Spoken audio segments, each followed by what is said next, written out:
Sorry. People blamed Trump and Republicans for the crazy, for the conspiracy theories. Voters did. NPR had a poll, I think, in 2017 saying 70% of voters blame Trump and Republicans for the toxicity in our politics. And, there was a moral and intellectual high ground, I think, long in the Democratic Party. There hasn't been widespread political violence coming from the left since the 70s with the Weather Underground, Black Panthers, et cetera. There's obviously been anti-government violence. You've got like Black Bloc, Antifa types and whatever. But there has been an uptick in partisan motivated, not just violence, but plots. There was somebody who showed up at the Capitol last year wanting to kill Pete Hegseth. That person was arrested. There's obviously 2 of the 3 attempted assassins on Donald Trump sounded like they had left-leaning political views. And again, back to the random people on the internet thing. The last guy for sure did. The Tyler Robinson guy, I'm sorry. There is just we can't one-drop rule ideology for leftists. That's just bullshit, okay? We're not playing that game. If this guy would have been 22 years old, raised in a woke SJW dyed-haired community with a whole bunch of trans people, it doesn't matter what. This guy could have said the most right-wing shit ever for the last 6 months and nobody would have given a fuck. The idea that this guy raised in the white Mormon community with MAGA parents is all of a sudden treated as a leftist because he was dating a trans person, this is the most conservative thing ever, is to be secretly addicted to cock, especially for Mormons. And you're telling me that we're going to count this person as a leftist? Give me a break. Come on.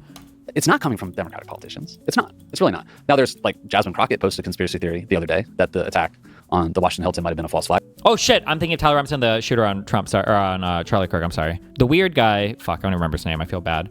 The one who killed the firefighter. I'm pretty sure that dude was a registered Republican. The guy outside. I don't know about the guy outside. Is that outside the White House? He didn't even shoot anything, right?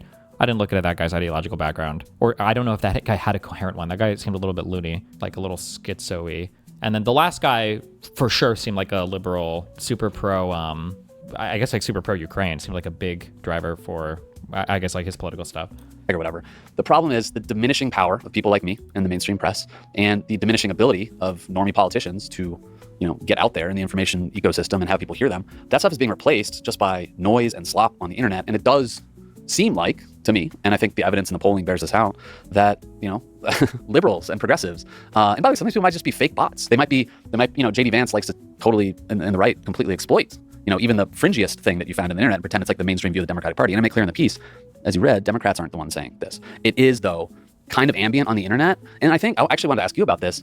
The Michelle Obama, they, when they go low, we go high thing. That feels dead and gone and millennial cringe at this point. In the second Trump term, it has been celebrated that we're going to fight dirty. And I'm not trying to be civility police either, dude, at all. No, but people just feel okay, we're going to play on their terms, get in their sandbox, we're going to throw punches, call names, and then then maybe you end up with a guy who's got a screw loose, who hears. Again, this is one of the big issues that I talk about with media as well. I have to get rid of this impression. I have this reaction when I'm about to say some shit that's just so fucking obvious that it shouldn't have to be said. I just don't want to even talk about it. It should not be acceptable if you're doing reporting or punditry or whatever that you can say they or them. That should not be, no non-binary pronouns anymore. You need to start specifying who you're talking about. The reason why is because I think it would actually offer an insane amount of clarity into the conversations. Because when he says things like, it has been celebrated that we're going to fight dirty. And I'm not trying to be civility police either, dude, at all. No, but people just feel okay, we're going to play on their terms, get in their sandbox, we're going to throw punches, call names, and then who though? Who's saying that? It's random people on Twitter. How do you know that? Who's the one that's platforming and highlighting them? It's the Twitter algorithm. Right? That's what you need to be talking about, not this idea. You can platform or spotlight literally anybody you want. You can find any opinion in the country. 350 million people. You can manufacture any story that you want. It's about what's being spotlighted and then what's being shoved in front of everybody's face for them to react to, think it's normal, and then also jive with.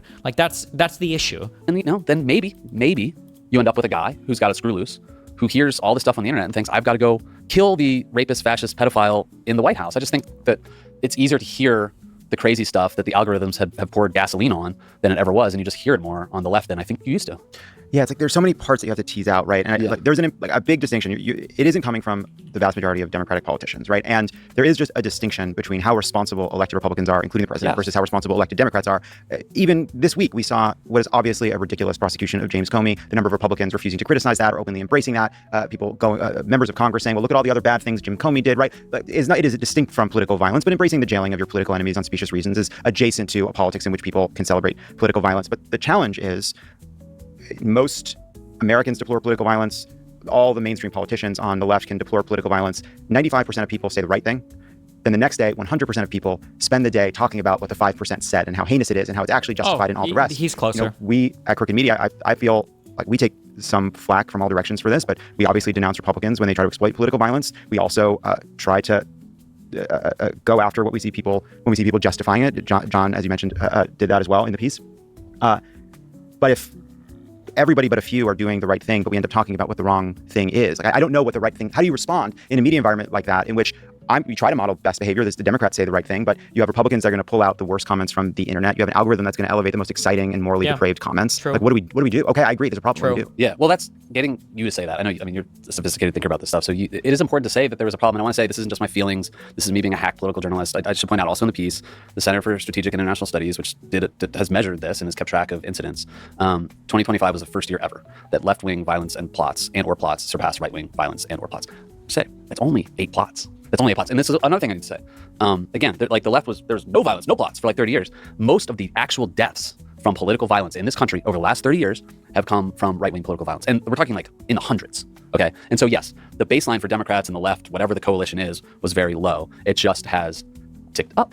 And but I think you're though right, John. I remember when I worked at CNN back when you were in the White House in the 2010s, there was this like, do you remember watching like cable news in that era?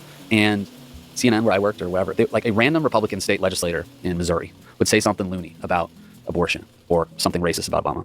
And we would all elevate it. We'd be like, this is an example of the Republican Party being nuts. And while the Republican Party does have a tendency to accommodate, and by the way, this is just history, the Birchers and the conspiracy theorists and whatever, you'd hear from someone on Capitol Hill, like someone from like John Thun's office, like, why the fuck are you talking about this random guy in Missouri? And so that is a absolute attentional problem that the press has and kind of always has. By the way, since then, that random state senator in Missouri is now like probably on Capitol Hill in the mainstream of the Republican Party. I just think it is what you guys do. It's that you have to call it out and say there's no room for it. And the other thing we're talking about isn't just violence. It is the conspiracy theorizing. And those two are not the same, but they are connected. The people who I think tend to commit acts of violence in the name of politics, like seize on conspiracy theories. They do. I noticed this on Snapchat when I work at Snap and like posted on Snap. I had a bunch of people in my comments being like fake, stage, whatever. But it's not. We don't know that those people are even Democrats. They could just be some teenager like on like sitting in their basement somewhere. But this has been happening. Again, this gets to the higher intellectual standard that I think Democrats used to hold themselves to. In Obama's term, at some point, some press conference in the tan suit era, it might have been like Ed Henry. It was like in the White House briefing room, and there was the latest outrage of the day. Whatever somebody wanted Obama to be outraged about. I think it was Ed Henry said, Mr. President, why are you more outraged? And I tried to look this up before coming in. I couldn't find it. Someone listening, please find it. It's probably in Favreau's encyclopedic brain. But Obama looks at him and goes, because I haven't read the briefs.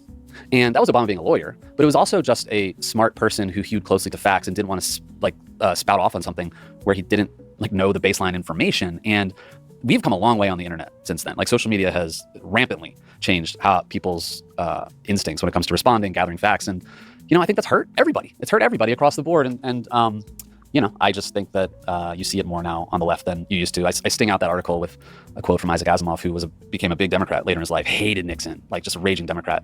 And he said, like, the anti-intellectual strain in this country was always on the right, and liberals would fight ignorance with knowledge, and conservatives would fight knowledge with ignorance. There's a lot more ignorance out there, man, on the left now. I'm sorry, there just is. And like, maybe I'm just being idealistic about, the great thinkers of the American left and what they cared about compared to the right. But it just feels like the fever swamps of the internet are just grabbing otherwise normal people and yanking them in. And it's depressing to me. Yeah, I don't know. It's hard not. Are we going to talk about more specifics on that? Like, what are the left-wing conspiratorial thoughts or the left-wing pieces of misinformation you feel are becoming very popular that weren't before? Are we gonna dig into that at all, or? It's depressing to me. Yeah, I don't know. It's hard not to be nostalgic for how we used to have information. I see it too, and I do think it's more than just a few random people. There is something that has happened, and it isn't coming from the politicians. I do think there's a bigger shift, and I think it's important, and it isn't. I see it too, and I do think it's more than just a few random people. There is something that has happened, and it isn't coming from the politicians. On the left, it's not. On the right, it is. The right is locked into that social media shit. The left, the lawmakers at least, are not at all. I do think there's a bigger shift, and I think it's important, as you pointed out, political violence in our country still is very, very rare. Mm-hmm. And so I feel like there's these two ideas you have to have in your mind at the same time. One being that we can't allow acts of violence by individuals who are united, regardless of ideology, by a willingness to do violence, right? That's the most important thing about a mass shooter, about the person that shot Charlie Kirk, the person that shot at Gabby Giffords, right? that they are willing to go to this extreme and do violence. And sometimes their rationales are cogent, sometimes their rationales are nonsense. It's the act of violence that unites them, and there's something rising, whether it's people willing to shoot up a school, people wanting to go out a blaze of glory. And we cannot arrange our society around that. We can't allow that to warp our politics too much because it is so rare in our society. But at the same time, like, it does seem to be like an emergent property of the amount of vitriol, hate, lack of empathy, cruelty on the internet and beyond. I think that Trump is both a cause of and a symptom of. And I struggle with how you think about those two things. But the comfort that people have, right, whether it's the shooting of the United Healthcare CEO or the killing of Charlie Kirk, that is morally wrong before you even get to whether it will encourage future violence. It said something really ugly about our politics and our culture. And I do think that is real. Yeah. So that's the thing I struggle with. There's something else interesting. Like, here's the thing that people don't understand. I used to complain about this all the time. Is when you talk about things, you have like there is this threshold where when you describe something, and you can describe this thing really, really, really, really, really hard, and at some point you get into a prescription. You might call this like an is or an ought. Okay. So one thing that drove me crazy about Jordan Peterson was that he would do this thing where he would say, women in the workplace aren't getting along with men. Men don't know what the rules are. It's leading to a whole bunch of problems. It seems like it's only getting worse. We have no idea how we can solve any of these issues. And he'll stop right here. And then I think Kathy Newman did this a lot. Where she would kind of ask him this question here. It's like, oh, so should women not be working anymore? And Jordan Peterson could always say, oh, I didn't say that. Oh, I didn't actually say that. I never said that. Oh, I never said that. Why? What? I never said that at all. I never said that. And he didn't technically, but he was playing like this game of descriptively edging you up until you would prescriptively blow your load. Like, he does this all the time. There's a certain amount of this that necessitates like this. There's a certain amount of this that will always like lead to this. And if you're intelligent in life, you understand that this is inevitable. One of the reasons why you tell your, you should never ever, well, generally speaking, you shouldn't complain about your significant other to your friend group, because you don't usually tell them good things about your significant other because you're just not maybe having those conversations, and people really remember bad things. So when you complain about your significant other, oh, like he did this, like, oh, he called me a name, like, oh, we got into a fight, he ignored me, oh, we went to sleep last night, we didn't talk to each other. At some point, your friends are like, bro, you got to fucking leave this motherfucker. They're all going to be pushed over here, even though you're not necessarily thinking it. Like, this is just like the natural result of all of this descriptive edging. And when you look at something like Luigi Mangione, right? Okay, well, healthcare is in a state in the United States where we could give the maximum level of healthcare to every single person. The only reason we can't do it is because insurance companies exist to deny claims and deprive people of healthcare that is not only rightfully theirs, they already even paid for it. They get denied for no reason by merchants of death who head up these companies like United Healthcare. And innocent, poor people, and even middle-class people are sentenced to death for no reason other than to line the pocketbooks of these yacht-sailing merchants of death. I don't understand how you think you could say all of this, and then it's like, somebody killed him? What? If you're never going to look at any of this, then you don't really have a right to complain about any of this, in my opinion. This is why people want to do the genocide thing or the apartheid thing with Israel. Oh, it's a genocide. Oh, they're an apartheid state. Oh, it's a occupation. Oh, what's the third one? It's apartheid, genocide, and what's the other aside or whatever? Ethnic cleansing or whatever. When you do all of these things, it's obvious what the prescription should be, even if you never say it. Like, if you really do hold all these descriptions to be true, then you just shouldn't be surprised when this happens. Like I said, the same thing for January 6th, right? Like, if you really do believe in the big lie that Trump sold for, a year, well, then of course you should revolt and try to overthrow the government, because apparently the Democrats have already stolen the election from you. So